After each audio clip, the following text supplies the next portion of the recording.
స్వామి నిన్ను మరువను స్వామి శరణమయ్యప్ప అయ్యా నిన్ను మరువను అయ్యప్ప నిన్ను మరువను అయ్యా నిన్ను మరువను అయ్యప్ప నిన్ను మరువను.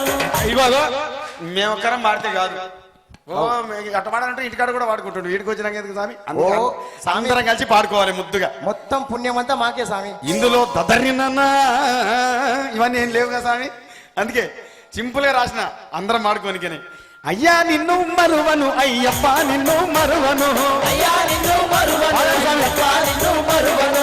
స్వామి నిన్ను మరువను మణికంఠ నిన్ను మరువను స్వామి నిన్ను మరువను మణికంఠ నిన్ను మరువను.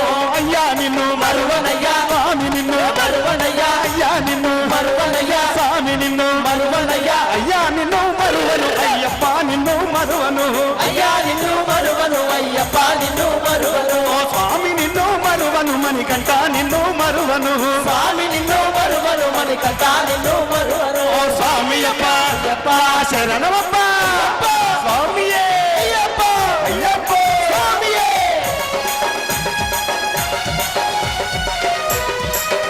ఓం శ్రీ స్వామియే.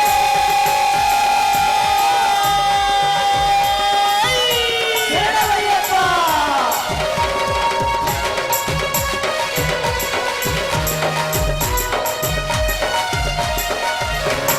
కష్టకాలం వచ్చి కన్నీళ్లు పెట్టినా ఎంత కష్టమన్నా రాని అవును స్వామి. ఏమన్నా గాని అవు కష్టకాలం వచ్చి కన్నీళ్లు పెట్టిన కడదాకా నిన్ను మరువను అయ్యా నిన్ను మరువను అయ్యప్ప నిన్ను మరువను. స్వామి నిన్ను మరువను మణికంఠ నిన్ను మరువను స్వామి నిన్ను మరువను మణికంఠ నిన్ను మరువను. దుష్ట శక్తులన్నీ పట్టి పీడించిన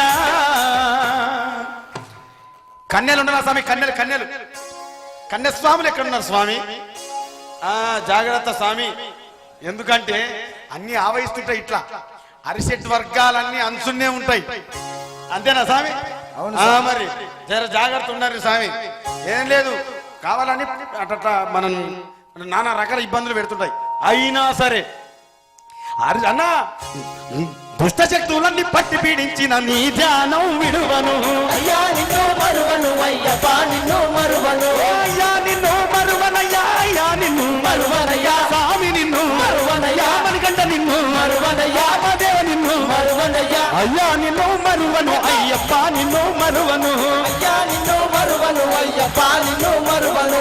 స్వామి నిన్ను మరువను మణికంఠ నిన్ను మరువను స్వామి నిన్ను మరువను అయ్యప్ప నిన్ను మరువను. స్వామి అప్ప అయ్యప్ప శరణమప్ప అయ్యప్ప స్వామియే అయ్యప్ప అయ్యప్ప స్వామియే.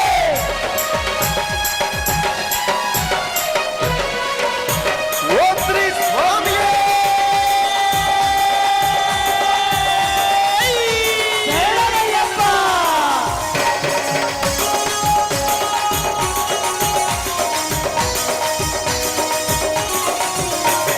బంధాలెన్నో బాధ పెట్టినా 190 బంధాలున్నాయి అవును స్వామి. I have so many relations అంతేనా అవును స్వామి. ఎన్నో ఉంటాయి అక్క చెల్లె బావ బామార్దులు మన చుట్టూ ఎన్నో బంధాలు ఉన్నాయి కానీ కొన్ని బంధాలు బాధ పెట్టకపోయినా కొన్ని బంధాలు మాత్రం చాలా ఇబ్బందులు పెడతాయి స్వామి అవునా అవును స్వామి. అందుకే బంధాలెన్ని బాధ పెట్టినా బంగారు తండ్రి మరువను అయ్యా నిన్ను మరువను అయ్యప్ప నిన్ను మరువను. బంధాలెన్నో బాధ పెట్టినా బంగారు తండ్రి మరువను అయ్యా నిన్ను మరువను మణికంఠ నిన్ను మరువను. భోగాలు భాగ్యాలు ఓహో!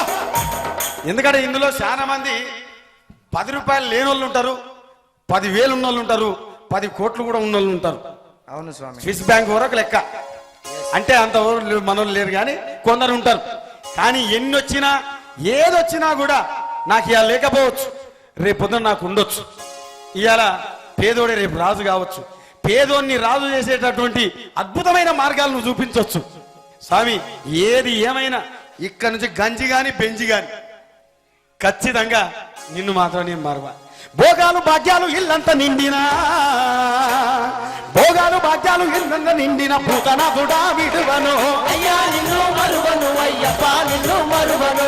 అయ్యా నిన్ను మరువనయ్యా అయ్యప్ప నిన్ను మరువనయ్యా స్వామి నిన్ను మరువనయ్యా మణికంఠ నిన్ను మరువనయ్యా అయ్యా నిన్ను మరువను అయ్యప్ప నిన్ను మరువను అయ్యా నిన్ను మరువను అయ్యప్ప నిన్ను మరువను. స్వామి నిన్ను మరువను మరువను మణికంఠ నిన్ను మరువను స్వామి నిన్ను మరువను మణికంఠ నిన్ను మరువను అయ్యా నిన్ను మరువనయ్యా అయ్యప్ప నిన్ను మరువనయ్యా అయ్యా నిన్ను అయ్యప్ప నిన్ను అయ్యా నిన్ను అయ్యప్ప నిన్ను స్వామియే అయ్యప్ప అయ్యా నిన్ను మరువను అయ్యప్ప నిన్ను మరువను అయ్యా నిన్ను మరువను అయ్యప్ప నిన్ను మరువను ఓం శ్రీ స్వామియే శరణమయ్యప్ప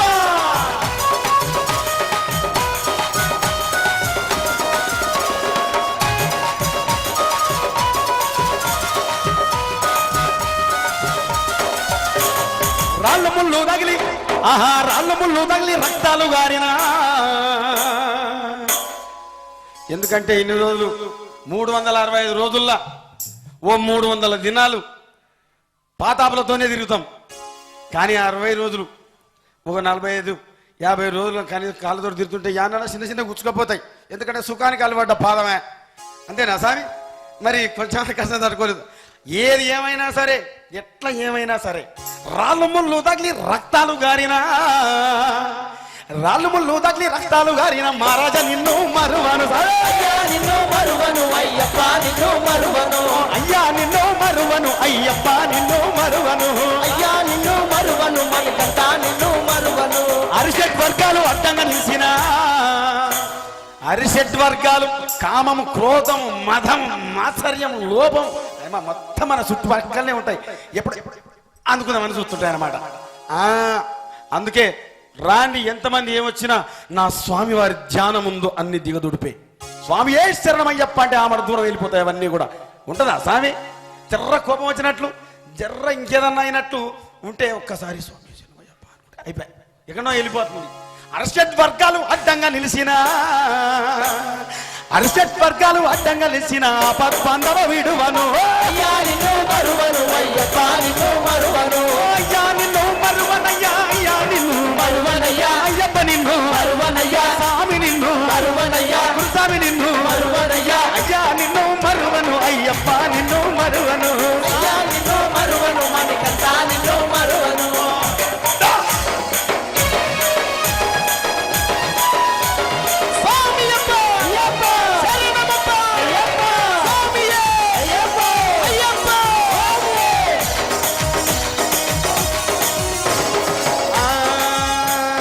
శనిదేవుడు నన్ను శరలు పెట్టినా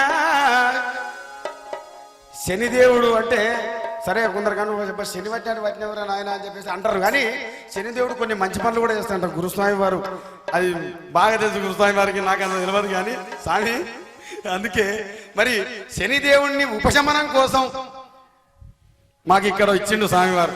అంతేనా స్వామి? మనకి ఏమైనా జరిగినా అయ్యా నీ ప్రీతిపాత్రమైనటువంటి నలుగు నీకు ఇస్తున్నాము, మమ్మల్ని మాత్రం ఎక్కడా కూడా మా వెంబడి పడవకు. అంతేనా స్వామి? మంచి గుణతాన మంచి చెయ్యి, చెడ గుణతాన చెడనే చెయ్యి, అంతే. అంతే ఆమె శనిదేవుడు నన్ను శరణు పెట్టినా అందరికి సారి స్వామి శనిదేవుడు నన్ను శరణు పెట్టిన శరణాలు ఎన్నడూ విడువను స్వామి నిన్ను మరువను అయ్యప్ప నిన్ను మరువను స్వామి నిన్ను మరువను మణికంఠ నిన్ను మరువను ఆ మరుజన్మ ఉందో లేదో గాని మల్ల జన్మ ఎంతమంది కావాలి చెయ్యత్తుర్రి స్వామి, మల్ల జన్మ ఎంతమంది కావాలి చెయ్యత్తుర్రి.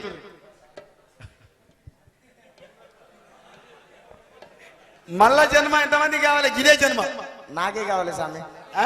నాకు కావాలి. చాలదా స్వామి? ఒక జన్మ చాలదా నాయన? ఆహా ఇంకా కాలే, అంతవరకు రాలేదు, ముందరికి రాలే ఇంకా నువ్వు. అదే కదా స్వామి? వద్దు స్వామి, ఈ జన్మనే చాలు. ఈ జన్మాంతం ప్రతిరోజు అనుక్షణం నీ ధ్యానం నా మదిలో ఉండని ఆ చివరి మార్గం ఏదైతుందో ఆ ముక్తి మార్గం కావచ్చు, మోక్ష మార్గం కావచ్చు, అదంతా నువ్వు మాకు ఇవ్వాలి స్వామి. అందుకే మేము ఇవాళ ఇన్ని రకాలుగా నేను తలుసుకుంటున్నాం, వేడుకుంటున్నాం, గోడాడుకుంటున్నాం, గోడు వెళ్ళబోసుకుంటున్నాం. స్వామి మరుజన్మ ఉందో లేదో గాని, ఆ మరుజన్మ ఉందో లేదో గాని ఈ జన్మలైతే వదలము. అయ్యా నిన్ను మరువను అయ్యప్ప నిన్ను మరువను అయ్యా నిన్ను మరువనయ్యా, అయ్యా నిన్ను మరువనయ్యా అయ్యప్ప నిన్ను మరువనయ్యా స్వామి నిన్ను మరువనయ్యా అయ్యా నిన్ను మరువను అయ్యప్ప అయ్యప్ప నిన్ను మరువను స్వామి నిన్ను మరువను మణికంఠ నిన్ను మరువను ఓ స్వామి నిన్ను మరువనయ్యా అయ్యప్ప నిన్ను మరువనయ్యా స్వామి నిన్ను మరువనయ్యా అయ్యప్ప నిన్ను మరువనయ్యా స్వామియే అయ్యప్పో అయ్యప్పో స్వామియే స్వామియే అయ్యప్పో అయ్యప్పో స్వామియే స్వామియే అయ్యప్పో అయ్యప్పో స్వామియే స్వామియే అయ్యప్పో అయ్యప్పో స్వామియే స్వామియే అయ్యప్పో స్వామియే అయ్యప్పో స్వామియే శరణమయ్యప్ప సత్యనారాయణ స్వామి వ్రతం ఎంతమంది చేసుకున్నారు? అంతేనా? ఇంకెవరు చేసుకోలేదు? అమ్మ మీరెవరు కూర్చోలేదా సత్యనారాయణ స్వామి వ్రతానికి? ఆడోళ్ళు, లేడీస్, సత్యనారాయణ స్వామి వ్రతం చేసుకున్న వాళ్ళు ఎంతమందో చేతులు లేవట్టండి. అందులో కనీసం ఒక 10 సార్లైనా వ్రతం చేసుకున్న వాళ్ళు చేతులు లేవట్టండి. ఒక్కసారి వ్రతం చేసుకున్న వాళ్ళు స్వామి జర వినాలే. మళ్ళా ఎప్పుడైనా కాదు.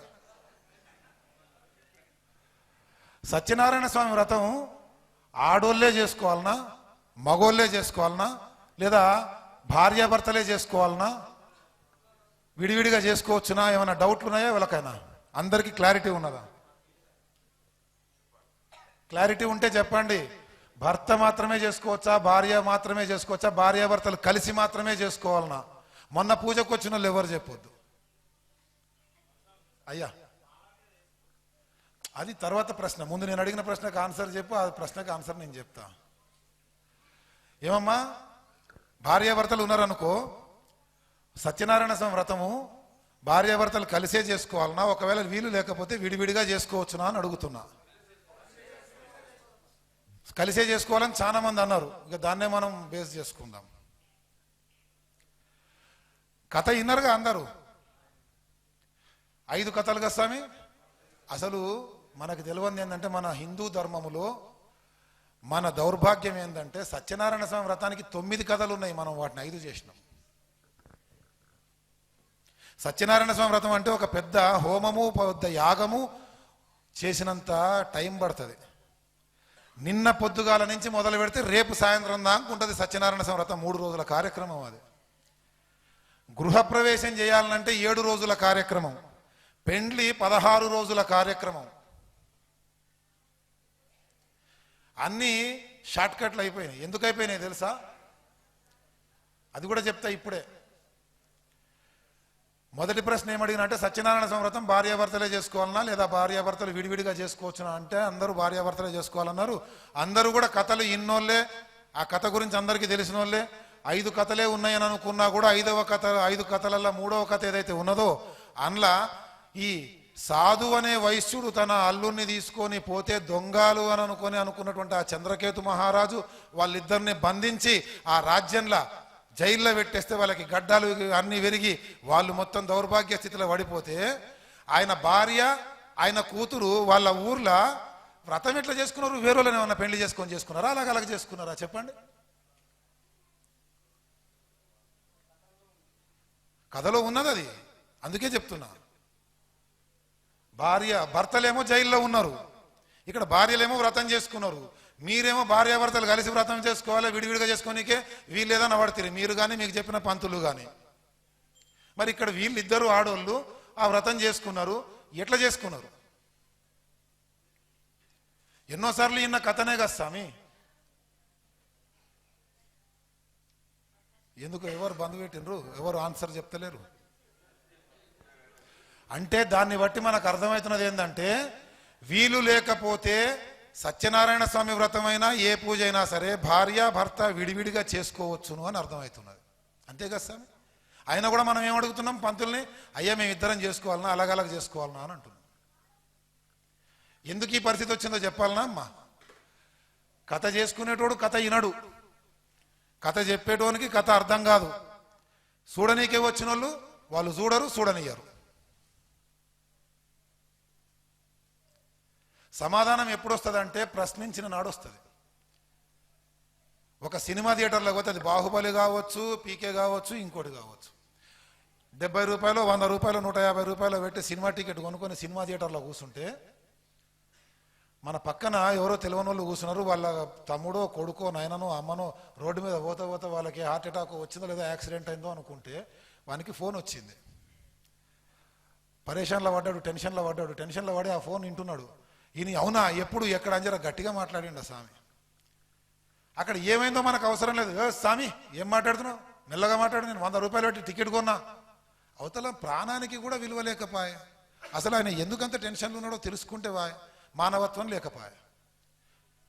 ఆ 100 రూపాయలకి ఆ సినిమాకి ఉన్నటువంటి విలువ మన హిందూ ధర్మంలో చేసుకునే పూజలకి లేకపోయే. ఆ పంతులేదో మంత్రాలు చెప్తూనే ఉంటాడు, శ్రద్ధగా పక్కన ఈనేటోనికి కూడా డిస్టర్బెన్స్ అయ్యేటట్టు మనం మాట్లాడుతూనే ఉంటాం. అమ్మ మాటలు ఆపండి అని అన్నా కూడా మీరు ఆపకపోయినందుకు 10 నిమిషాలు ఇగో ఇది చెప్పాల్సి వచ్చింది. ఆ 100 రూపాయల సినిమా టికెట్కు ఉన్నటువంటి విలువ మన హిందూ ధర్మానికి మనం ఇయ్యకపోతే మన పిల్లలకు వాళ్ళ పిల్లలకు వయసు వచ్చేటప్పటికి హిందూ ధర్మం అనేది, హిందువులు అనేటువంటిది చరిత్రలోనే ఉంటుంది తప్ప నిజానికి కంటితో చూద్దామన్నా కూడా ఉండదు. మతాలన్నీ మారిపోయి ఉరుకుతూనే ఉంటారు. మనం ఎంత మూర్ఖత్వంలోకి పోతున్నాం అంటే నెత్తి మీద చేయి పెట్టి చెంబు నీళ్లు నెత్తి మీద పోయంగానే రోగాలన్నీ తగ్గుతాయని పక్క మతం వాడు చెప్తే నమ్మేసి ఉరుకుతున్నాం. కానీ వాడెందుకు రోగాల పాలు పడుతున్నాడో మనకు అర్థం కాదా? అడగమా? మనం అడగం. వాడిచ్చే పైసలకో దేనికో కన్న తల్లిని తాకట్టు పెట్టినట్టు మన మతాన్ని తాకట్టు పెట్టుకొని పోతూనే ఉంటుంది. ఆపాలనా వద్దా? ఆపాలంటే ఏం కావాలి స్వామి? మనకి ధైర్యం కావాలి. ధైర్యం కావాలంటే ఏం కావాలి? అసలు మనం ఏ మతాన్ని పాటిస్తున్నామో ఆ మతానికి సంబంధించినటువంటి క్లారిటీ కావాలి. మనకి డౌట్లు ఉండొద్దు. అంటే మనం ఏం చేయాలి? శ్రద్ధగా వినాలి, పిల్లలు వినేటట్టు చెయ్యాలి. మనకేదైనా డౌట్ వస్తే వెంటనే అడగాలి. స్వామి అడిగిండు, స్వామి మాల మీద మనం వ్రతం చేసుకోవచ్చు, నన్ను ఎందుకు చేసుకోవద్దు స్వామి? ఎవరినైనా బాధపడతారు కాబట్టి నేను గట్టిగా నా గురించే చెప్తా. తప్పు పట్టకండి అమ్మలు. అమ్మ మీ అందరికీ నేను కొడుకులాగానో అన్నలాగానో తమ్ములాగానో భావించండి. నేను తప్పు మాట్లాడనీకే రాలే, మేలు కొల్పనీకే నాకు ఉద్దేశం. ఆ స్వామి అడిగిండు చాలా గొప్ప ప్రశ్న. సత్యనారాయణ స్వామి వ్రతం మాల మీద చేసుకోవచ్చునా? ఎందుకు చేసుకోవద్దు అంటే భార్యాభర్తలు పక్క పక్కన కూర్చుంటారు కదా అని చెప్పి చాలా మంది చెప్తారు, అందుకొద్దంటారు. అదే కదా సార్, నేను ఒక్కనే బ్రహ్మచర్యం చేస్తే నేను ఒక్కనే కూర్చొని వ్రతం చేసుకుంటా. కానీ దురదృష్టవశాత్తు నాతోటి నా భార్య కూడా బ్రహ్మచర్యం చేస్తూనే ఉన్నది. అవునంటారా కాదంటారా? మరి అసంటప్పుడు ఆమె ఎందుకు కూర్చోకూడదు అక్కడ? సప్పట్లు రాజకీయ సభలల్లా, ఆధ్యాత్మిక సభలల్లా కాదు. ఇది సభ కాదు, మనం తెలుసుకుంటున్నాం. ఇసుంటి మీటింగ్ వారానికి ఒక్కసారైనా కావాలి. ప్రపంచవ్యాప్తంగా ఒక హిందూ మతము, ఒక ఆర్ఎస్ఎస్ మతము ఉగ్రవాదాన్ని నడిపిస్తలేదు స్వామి. ఉగ్రవాదం కేవలం ఒకే ఒక్క మతంతోనే నడుస్తున్నది. అఫ్ కోర్స్ ఆ మతస్థులందరూ ఉగ్రవాదులు కాదు, కానీ ఉగ్రవాదులందరూ ఆ మతస్థులే. అందుకు కారణం ఏంటంటే ఇంత పిన్ డ్రాప్ సైలెన్స్ లా ఎవరు మాట్లాడినా వారానికి ఒక్క రోజైనా ఒక అర్ధగంట గంట సేపు వాళ్ళు మాట్లాడతారు, ఇంటారు. లోపల ఏం మాట్లాడుతున్నారో బయటికి తెలియకుండా ఇంటారు. మనలో లేదు. స్వామి జరా షర్ట్ ఇప్పేసి భిక్ష చేయి స్వామి అంటే ఏమంటారంటే ఎడరాసున్న స్వామి అని అడుగుతారు. ఎడ నన్ను రాసి ఉంటేనే నేను పాటిస్తా. ఎంతమంది అడగలేదు స్వామి ఎడరాసున్న స్వామి నేను ఇట్లనే చేస్తా అని చెప్పి మన వాళ్ళు అనంగా ఇన్నరా లేదా? ఎడనన్న రాసి ఉంటేనే మనం పాటిస్తామంటే ముగ్గురు ఒక బండి మీద పోకుండా అయ్యా అని చెప్పి రాసి బోర్డుల మీద రాసినారు, పుస్తకాలలో రాసినారు, చట్టాలు చేసినారు. మానేసినరా? ఎవరికి అబద్ధం చెప్పకండి అని చెప్పి రాసి ఉన్నది, చెప్పుడు మానేసినరా? మోసం చేయకండి అని రాసి ఉన్నది, మోసం చేసుడు బంద్ చేసినరా? ఎడనన్న రాసి ఉంటేనే మనము ఆచరిస్తామని అనుకుంటే ఈయన నీ తండ్రి అని చెప్పి ఎక్కడన్నా రాసి ఉన్నదా? లేకపోతే తల్లి మీద నమ్మకంతో పిలుస్తున్నామా మనం తండ్రి అని? అంత నమ్మకం మన హిందూ మతం మీద లేకపోయినా మనకు తల్లి చెప్పింది నీ తండ్రి అని చెప్పి ఆ నమ్మకంతో పిలుస్తున్నాం. అంత గొప్పది తల్లి. కానీ మనం ఎసుంటి పరిస్థితులకు వచ్చినామంటే అయ్యప్ప పూజ దగ్గరకు వస్తే తల్లి వండినా కూడా తినం. సన్యాసుల లెక్కను అని మనం అనుకుంటా బయటికి పోయి విడివిడిగా సన్నిధానాలు పెట్టుకుంటాం, కానీ సన్యాసుల లెక్క తయారవుతున్నాం అని చెప్పి అనుకుంటలేము. స్వామి ఎవరు స్వామి జరా దయచేసి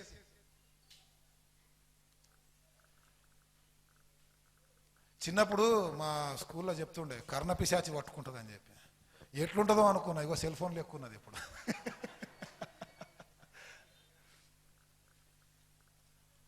బాధ చర్నాకోల పెట్టి సరిచినట్టు అనిపిస్తే తప్పితే మనకు మెలకువ వస్తలేదు.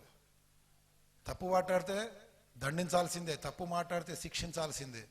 మనకి బాధ కలిగితే అవతలోని మనం క్వశ్చన్ చేయాల్సిందే. కానీ ఆ క్వశ్చన్ చేయడానికి కూడా ఒక అర్హత. మన తమ్మున్నో మన అన్ననో నువ్వు రా నా మతంలోకి తీసుకుపోతా అని చెప్పి తీసుకుపోయేటోన్ని, వాళ్ళ ప్రార్థనా మందిరాలలో కూర్చొని మన మతానికి వ్యతిరేకంగా మాట్లాడేటోన్ని ప్రశ్నించగలిగిన ధైర్యం ఉన్న ప్రతి ఒక్కడు నన్ను శిక్షించవచ్చు బాధపడితే గనక. ఆ అర్హత అప్పుడే వస్తుంది. వాళ్ళ మతానికి నేను వ్యతిరేకంగా మాట్లాడతలేను స్వామి, మనము సంఘటితం కావాలని చెప్పి చెప్తున్నా. ఎట్లా అవుతుంది? అయ్యప్ప బ్రహ్మచారి కాబట్టి ఆడోళ్ళు అయ్యప్ప దగ్గరికి రావద్దని చెప్పి అంత దూరం కూర్చోబెడితే అవుతుందా సంఘటితం? అయ్యప్ప దేవుడాయే, నా భార్యను మా అమ్మను నా చెల్లెలో నా అక్కను అయ్యప్ప దగ్గరకు వచ్చి దండం పెట్టుకుంటే ఆయన బ్రహ్మచర్యం మంట కలిసిపోతుందా స్వామి? చెప్పండి. అంత లూజ్ మైండెడ్ ఉంటాడా మన దేవుడు? అయ్యప్ప బ్రహ్మచారి నువ్వు అయ్యప్ప దగ్గరికి రాకని చెప్పి వెళ్ళగొడితే మనం అయ్యప్పని అవమానం చేసినట్ట, మన మతాన్ని అవమానం చేసినట్ట. అసలు ఎవరి మీద నమ్మకంతో ఏం పూజ చేస్తున్నాం? అయ్యప్పని దర్శనం చేసుకొని రిటర్న్ వస్తుంటే పంబానదిలో మునగంగానే అయ్యప్పని దర్శనం చేసుకున్న పుణ్యం అంతా కొట్టుకపోతుందని చెప్తే మరి అయ్యప్ప గొప్పడా పంబానది గొప్పదా? పంబానది గొప్పది. మరి అసంటప్పుడు అయ్యప్పకి ఎందుకు స్వామి పూజ చేసుడు, పంబానదికే పూజ చేస్తే వాళ్ళే? ఆలోచన చేయండి. మనం తప్పు మాట్లాడుతున్నామా ఒప్పు మాట్లాడుతున్నామా? పోని పంబానదిలో స్నానం చేస్తే కొట్టుకపోయే పుణ్యము మళ్ళీ ఏ కొచ్చిన్కో ఏ కోటాయంకో ఏ చెంగనూరుకో వచ్చి అక్కడ స్నానం చేస్తే పోదా స్వామి? మళ్ళీ ఏడాది మాలేసుకునేంత దాకా మనం స్నానం చేయకుండానే కూర్చున్నాం. ఆ పుణ్యం అట్లనే పట్టుకొని ఉంటుంది మనం. అంటే ఎంత మూర్ఖమైనటువంటి సమాధానాలు మనం చెప్పుకొని మనల్ని మనము సమాధానపరుచుకుంటున్నామో ఆలోచన చేయండి. ఎన్నిసార్లు స్నానం చేస్తే అంత మంచిదండి పంబానది. నేను గొప్పవాణ్ణి కావాలి, నేను గురుస్వామిని కావాలి, ఇంతమందిని కూర్చోటి మాట్లాడాలని ఎన్నడూ మాలేసుకోలే. కానీ అయినా ప్రతిసారి శబరిమల దర్శనం చేసుకున్నాక రిటర్న్ వచ్చేటప్పుడు ఖచ్చితంగా 2-3 మునకలు పంబానదిలో మొత్తం నిండా మునిగి వస్తా. అయినా గొప్ప ఉన్నాయినా. గవర్నమెంట్ జాబ్ కూడా నాకు అవసరం లేదు అయ్యప్ప ముందర అని చెప్పి ఇడిచిపెట్టేంతటి గొప్ప ఉన్నాయినా. టీచర్గా జాబ్ చేస్తుంటే 91 అపాయింట్మెంట్, 1991 12 ఏళ్ళు సర్వీస్ చేసి ఇడిచిపెట్టేసిన. మరి ఇంత గొప్ప ఎందుకైనా పంబానదిలో మళ్ళీ రిటర్న్ వచ్చినప్పుడు స్నానం చేసినందుకేగా. అది నిజంగానే పంబానదిలో కొట్టుకపోయింది. నేను చేసిన పుణ్యం అంతా కొట్టుకపోయి ఏం చేసింది తెలుసా? మళ్ళీ నేను ఇంటికి వచ్చేటప్పటికి ఇంత ఉన్న ఘోరంత ఉన్న పుణ్యం కొండంతై నా ఇంటి దగ్గర ఎదురు చూస్తా ఉన్నది నా కోసం. మంచి పనులు చేస్తే పుణ్యం మూట కట్టుకుంటే ఉత్తి పుణ్యానికే కొట్టుకుపోయేటట్టయితే ఆ పుణ్యాలవన్నీ మనకి ఎందుకు స్వామి? మన మతం అంతా కూడా ఇట్లా ఉత్తి పుణ్యానికి కొట్టుకుపోయేటట్టు తయారైంది. శబరిమలలో ఉండే అయ్యప్ప మాత్రమే బ్రహ్మచారి. అందుకే శబరిమలకి ఆడోళ్ళని రానియ్యరు. ఇంకెక్కడ ఏ గుళ్ళనైనా సరే అయ్యప్పల గుడికి ఆడోళ్ళు రావచ్చు. ఆడోళ్ళు రావద్దు అననికి మనం ఏం చెప్తామంటే అయ్యప్ప బ్రహ్మచారి కాబట్టి అంటాం. మరి శబరిమలకే రారు, ఇంకెక్కడికైనా వస్తూనే ఉంటారుగా. చట్టమా ధర్మమా? చట్టం, అది ధర్మం కాదు. స్వామి ధర్మం అంటే ఏంది స్వామి, చట్టం అంటే ఏంది స్వామి అని అడగొచ్చుగా. అడగండి, ఒక్కళ్ళు అడగండి.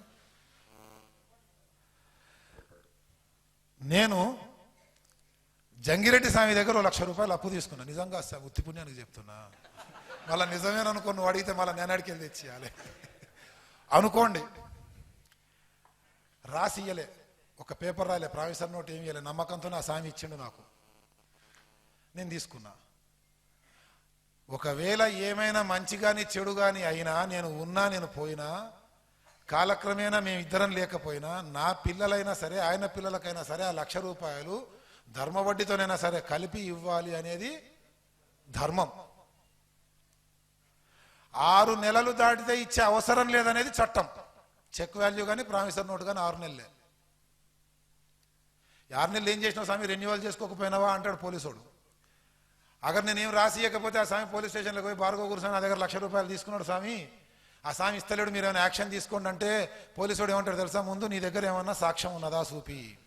నోటి మాటలు చెల్లవి, ఇక్కడ నోటు మాటలే చెల్లుతాయి, నోట్లు ఏమైనా రాసుకున్నారా అని అంటాడు. అంటాడా అన్నాడా స్వామి? అంటే చట్టాన్ని కాపాడేటువంటి పరిస్థితి కేవలం పోలీసు వాళ్ళది. వాళ్ళ డ్యూటీ ఏంది స్వామి? ధర్మాన్ని కాపాడడమా చట్టాన్ని కాపాడడమా? చట్టాన్ని కాపాడడం.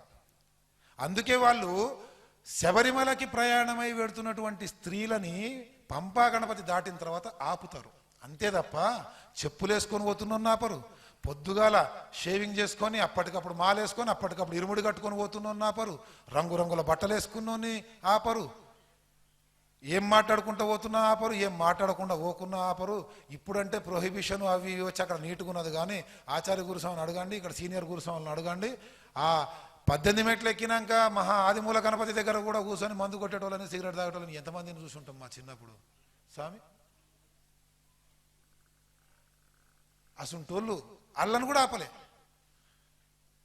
మరి పోలీసు వాళ్ళ పని గనక అయ్యప్ప నియమాలన్నీ పాటించేటోళ్ళని ఆపాలి, పాటించని వాళ్ళని ఆపాలని అనుకుంటే వీళ్ళనందరినీ గారిని ఆపాలి. కానీ ఆపుతున్నారా? ఆడోళ్ళనే ఆపుతున్నారు. ఎందుకు ఆపుతున్నారంటే స్త్రీలు ఆ యొక్క శబరిమలకి ప్రయాణం చెయ్యకూడదు. ఏ స్త్రీలు 10 సంవత్సరాల పైన 50 సంవత్సరాల లోపు ఉన్నోళ్ళు ఆ పరిధి దాటిపోవద్దు అనేటువంటిది చట్టం చేయబడ్డది.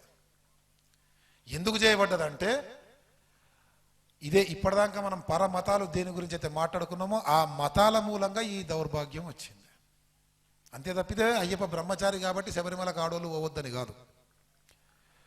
బ్రిటిష్ వాళ్ళు, ఆఫ్ఘనిస్తాన్ వాళ్ళు, మళ్ళనేమో మొఘలులు వీళ్ళందరూ కూడా ఏడికెళ్ళి మన భారతదేశం మీదకి వచ్చిండ్రంటే కేరళ రాష్ట్రంలోకి వెళ్ళే వచ్చిండ్రు. అది మొత్తం సముద్రం ఒడ్డున ఉన్నది. ఆ రోజులలో పడవ ప్రయాణాలలో ఎక్కువ రాగలిగింది ఆ కేరళకి వెళ్ళే. కేరళ మొత్తం దట్టమైన అడవులు, ఇప్పటికి కూడా అడవులే, సన్న సన్న రోడ్లు. అవునా కదా స్వామి? ఇంకా ఆ రోజులలో ఇంకెట్లుంటుండే?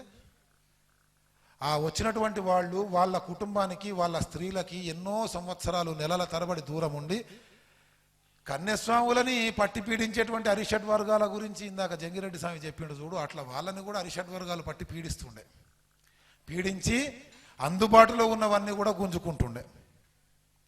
మన స్త్రీలు, కేరళ రాష్ట్రంలో ఉన్నటువంటి స్త్రీలు, మనం యాదగిరిగుట్టకు, శ్రీశైలానికి, తిరుపతికి పోయి మన మొక్కులు ఎట్లా తీరుస్తున్నామో అట్లా అందరూ ఆడోళ్ళు, మగోళ్ళు, చిన్నోళ్ళు, పెద్దోళ్ళు వీళ్ళందరూ కూడా శబరిమలకి పోయి వాళ్ళ యొక్క మొక్కులు తీర్చుకుంటుండే 18 మెట్ల ముందర. భస్మక్కులం ఏడుంటుంది స్వామి? గుడి వెనుకకు. అది ఒకప్పుడు ఆడలేదు, గుడి ముందరు ఉన్నది, 18 మెట్ల ముందరు ఉన్నది భస్మక్కులం. స్నానం చేసే గుండము 18 మెట్ల ముందర ఉంటుండే. అట్లా స్నానం చేసి వాళ్ళ మొక్కులు తీర్చుకొని ఇరుముడి ఉంటే 18 మెట్లు ఎక్కుతుండే, లేకుంటే పక్కకెళ్ళి వచ్చి దండం పెట్టుకుంటుండే. ఆ అడవులల్లా ప్రయాణ సాధనాలు లేక ఎండనక వానకనక ఇక ఏవో రొట్టెలు గిట్టెలు అన్నీ కట్టుకొని వాళ్ళు నెత్తిన పెట్టుకొని పోతుంటే ఈ ముస్లిం పాలకులు, బ్రిటిష్ పాలకులు ఈ ఆడోళ్ళని చూడంగానే వాళ్ళ మనసు చెదిరి వాళ్ళతోనున్న మన మొగోళ్ళని చంపేసి వాళ్ళని చెరబట్టి వాళ్ళ దగ్గర ఉన్నటువంటి ధనము, దస్కము, ఆహారం అంతా దొంగిలిస్తుండే. పోయినోళ్ళు మళ్ళీ వస్తారా రారా తెలియకపోతుండే. కాశీకి పోయినోడు కాటికి పోయినోడు ఒకటే అని చెప్పి మన వాళ్ళు చెప్పినట్టు. అసుంటి కఠినమైనటువంటి ప్రయాణాలు చేసే రోజులల్లా ఏం చేయాలనో తెలియక అందరూ కూడా అయ్యప్ప స్వామికి దండం పెట్టుకొని ఈ ప్రాణాలన్నీ ఒడగొట్టుకుంటున్నాం స్వామి, ఏం చేయాలని చెప్పేసి అడుగుతా దేవ ప్రశ్న అనే కార్యక్రమం ఏర్పాటు చేసిండ్రు. దేవ ప్రశ్న అంటే మొన్న త్రివేంద్రం, తిరువనంతపురంలో నేలమాళిగల 6వ గది తెరవాలనా వద్దా అని చెప్పి ప్రశ్న వేసిండ్రు చూడు. మనకి ఇక్కడ బోనాలకు అమ్మవారు ఎట్లయితే వస్తుందో అట్లా అన్నమాట. అప్పుడు అయ్యప్ప స్వామి ఏం చెప్పిండంటే అక్కడ పెద్ద మనిషి మీదకి ఆవహించి, ఇప్పుడు మనకి శివుడు వచ్చినట్టు, మీరు శబరిమలకి రాకండి, కొంతకాలం అయినాక బాగుపడుతుంది, అప్పుడు రోజు తెరిచి ఉంచుదురు. అప్పటిదాకా సంవత్సరానికి ఒకసారి తెరవండి, లేదా నెలకు ఒకసారి తెరవండి. నేను పట్టణం తిట్ట అనేటువంటి గ్రామానికి ఉత్తరంగా 2 కిలోమీటర్ల దూరంలో ఉన్నటువంటి పేరునాడ్ అనేటువంటి ఊర్లో శాస్తా రూపంలో నేను వెలుస్తున్నా. మీరందరూ అక్కడికి వచ్చి నాకు మొక్కులు తీర్చుకోండి అని చెప్పి దేవప్రశ్నలో స్వామి చెప్పిండు. కానీ ఇప్పుడున్నట్టు కర్ణపిశాచులు లేక అది అంతా అందరికీ సర్క్యులేషన్ అయ్యేటప్పటికి జర లేట్ అయ్యి, సర్క్యులేషన్ అయిన తర్వాత కూడా నువ్వెక్కడ చెప్తావు స్వామి, ఎక్కడన్నా రాసి ఉన్నదా అని చెప్పి ఇప్పుడు మనల్ని అడుగుతున్న లెక్క మూర్ఖుల లెక్క తయారైపోయి, అప్పటికీ కూడా వీళ్ళందరూ అడవులలో పోయి ప్రాణాలు పోగొట్టుకొని, మానాలు పోగొట్టుకొని, ధనం పోగొట్టుకొని కష్టపడుతూ ఉంటే ఏం చేయాలనో తెలియక అప్పటి కేరళ రాష్ట్ర హైకోర్టు చట్టం చేసింది, ఏ వయసులో ఉన్న స్త్రీ, అప్పుడు బాల్య వివాహాలు అవుతుండే 9 ఏళ్ళకే 10 ఏళ్ళకే, ఏ వయసులో ఉన్న స్త్రీలని చూడంగా వీళ్ళందరూ కూడా మూర్ఖులైపోయి వాళ్ళని చెరబడుతున్నారో ఆ వయసులో ఉన్న స్త్రీలు అడవులలో ప్రయాణం చేసుడు నిషేధించింది. అట్లా ఆడోళ్ళు శబరిమలకి రావటం ఆగిపోయింది. అట్లా